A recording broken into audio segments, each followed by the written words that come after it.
Setidaknya rahasia-rahasia terkait kelompok atau orang yang bermain atau punya agenda politik besar di balik ini semua, kalau kalian nonton dari awal, ini mestinya sudah bisa kalian pahami siapa yang dimaksud. Yang tahu gak usah komentar gitu ya.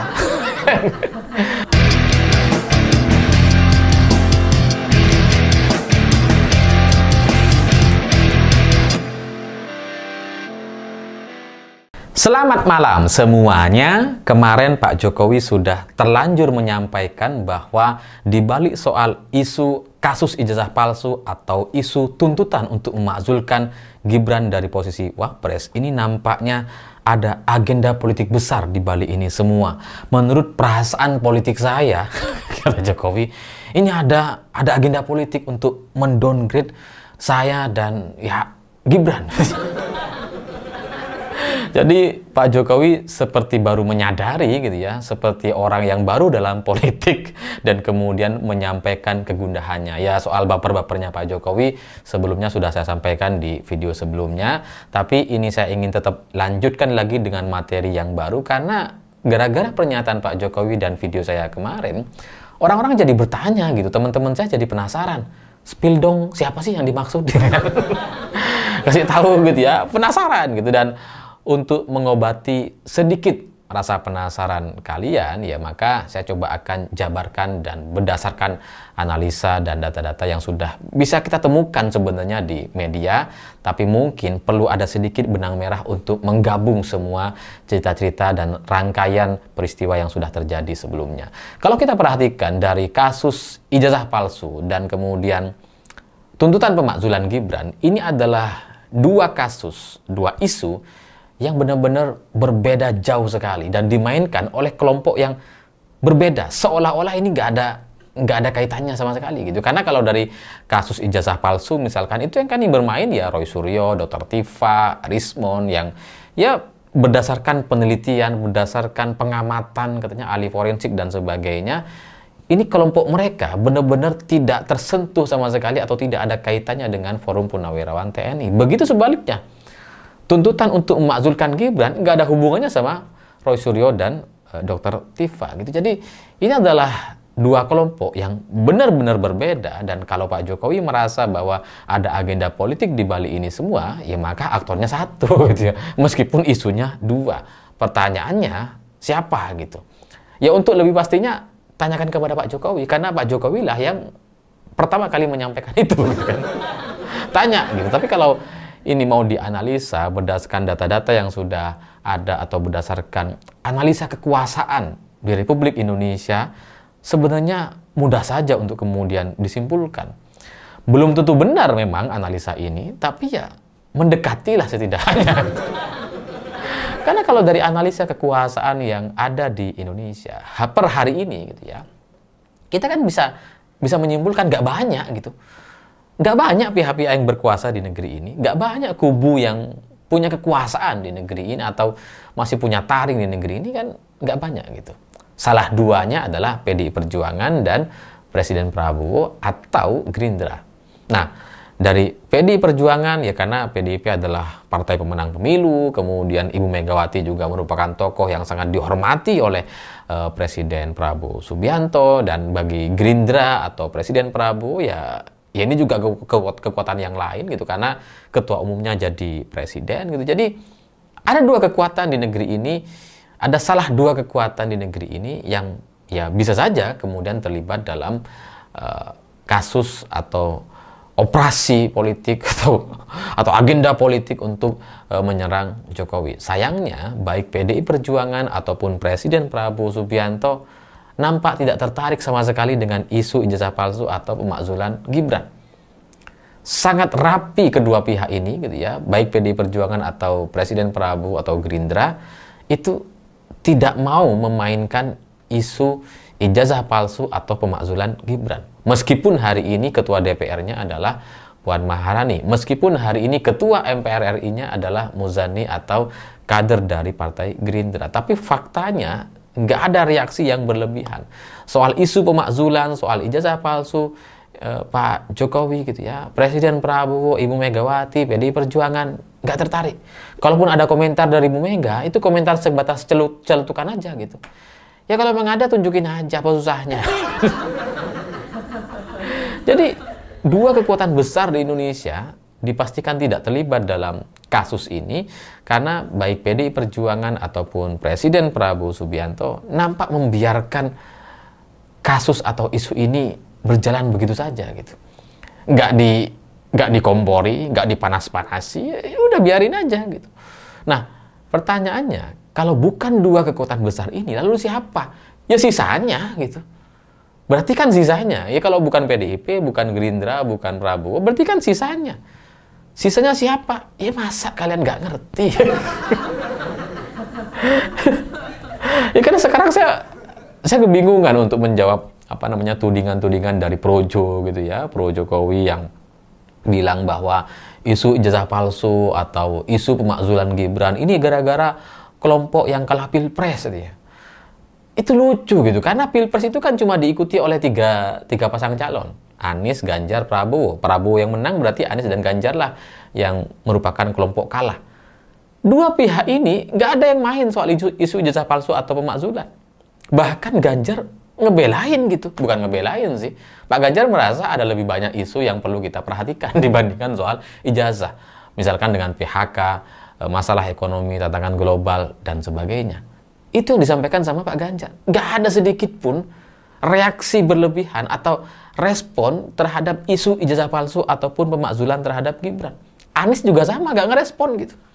Jadi kalau Pro Jokowi menuding bahwa ini gara-gara kalah pilpres, lawang yang capresnya aja nggak bermain kok. Yang berkomentar, yang memainkan isu ini, kalau kita perhatikan juga bukan kelompok pendukung Ganjar atau pendukung Anies gitu. Itu kelompok yang benar-benar berbeda itu. Forum Purnawirawan TNI, Roy Suryo, Dr. Tifa, kalian cek aja sendiri mereka ini siapa gitu. Jadi, dan pernyataan Pak Ganjar juga sejalan dengan PDI Perjuangan. Menganggap bahwa ya lebih banyak masalah di Indonesia yang perlu kita perhatikan dibanding soal ijazah palsu yang nggak ada gunanya gitu. Jadi buat Pro Jokowi, buzzer-buzzer ternak Mulyono yang mengklaim bahwa wah ini dimainkan sama orang-orang yang kalah pilpres, coba ngaca kalian gitu. Itu calon-calon yang kalah pilpres sekarang nggak komentar apa-apa, malah justru ya seperti membela gitu. Nah jadi sampai di sini kita lanjutkan gitu ya analisanya. Kalau bukan dari PDI Perjuangan, bukan dari Presiden Prabowo Subianto atau Gerindra, bukan juga dari orang-orang yang kalah pilpres gitu ya, berarti siapa? Kan seharusnya gampang kalian simpulkan. Siapa gitu? Kok masih nanya ini?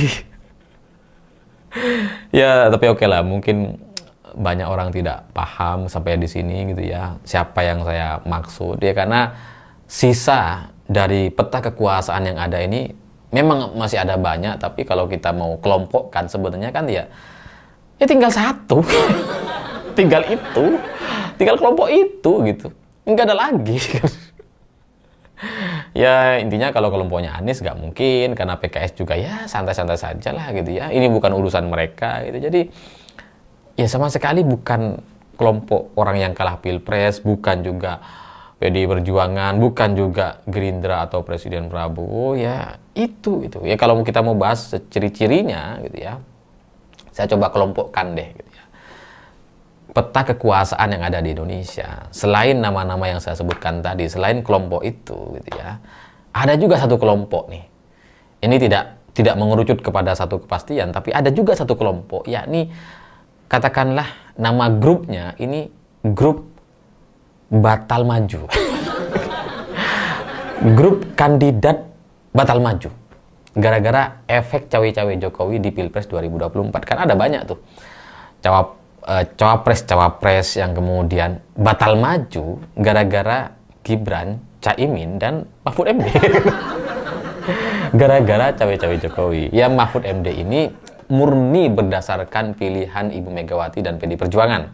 Jadi Pak Mahfud MD aman dari cawe-cawe Jokowi. Tapi Caimin dan Gibran ini keduanya merupakan hasil dari cawe-cawe Jokowi yang kemudian membuat banyak kandidat lain jadi batal koalisi, jadi batal maju, yang sudah bikin SKCK, nggak jadi maju. Ada banyak gitu ya. Ya kalian silahkan googling dan ceklah nama-nama ini. Nah, kelompok yang gagal maju ini, para kandidat ini, itu benar-benar sangat kecewa dengan Jokowi karena ada yang sudah keluar triliunan, ada yang sudah bertahun-tahun berkampanye, ada yang sudah terlanjur bikin SKCK ya di hari jelang pendaftaran gitu ya, besoknya diumumkan, hari ini sudah bikin SKCK gitu. Jadi ada banyak orang yang kecewa dengan sudut pandangnya masing-masing, dan mereka inilah yang nampaknya menjadi satu kekuatan besar yang bisa menyerang Pak Jokowi atau memojokkan atau mendowngrade Pak Jokowi dan keluarganya. Dan dendam mereka itu jelas tidak sederhana. Kalau Cak Imin dan Gibran gak ada urusan gitu. Mereka sudah maju, ya sudah. Tapi orang-orang yang digagalkan efek dari mereka maju, itu benar-benar sampai kiamat kayaknya nggak beres gitu. Itu ya sendiri kepada mereka ya, kalau nggak percaya gitu ya. Bahkan saya dengar ada satu sosok yang seharusnya dijanjikan untuk maju itu sudah berjam-jam nunggu nggak ditemui sama Jokowi gitu. Pernah saya ceritakan sebelumnya. Ya dendamnya nggak ngerti akan sebesar apa gitu. Nah, kelompok inilah yang secara benang merah garis politik atau keterkaitannya dengan para pengusung isu ijazah palsu dan isu pemakzulan Gibran ini cukup berkaitan atau sangat berkaitan. Ada hubungannya gitu ya. Dan ya sekali lagi silahkan kalian cek sendiri. Soal ijazah palsu ini, komentar-komentar kita, masyarakat biasa, masyarakat awam, itu nggak usah dihitung. Hitung saja elit-elit partai, mantan-mantan pejabat, atau mantan-mantan menteri terkait ijazah palsu Pak Jokowi. Bisa dipetakan sebenarnya gitu.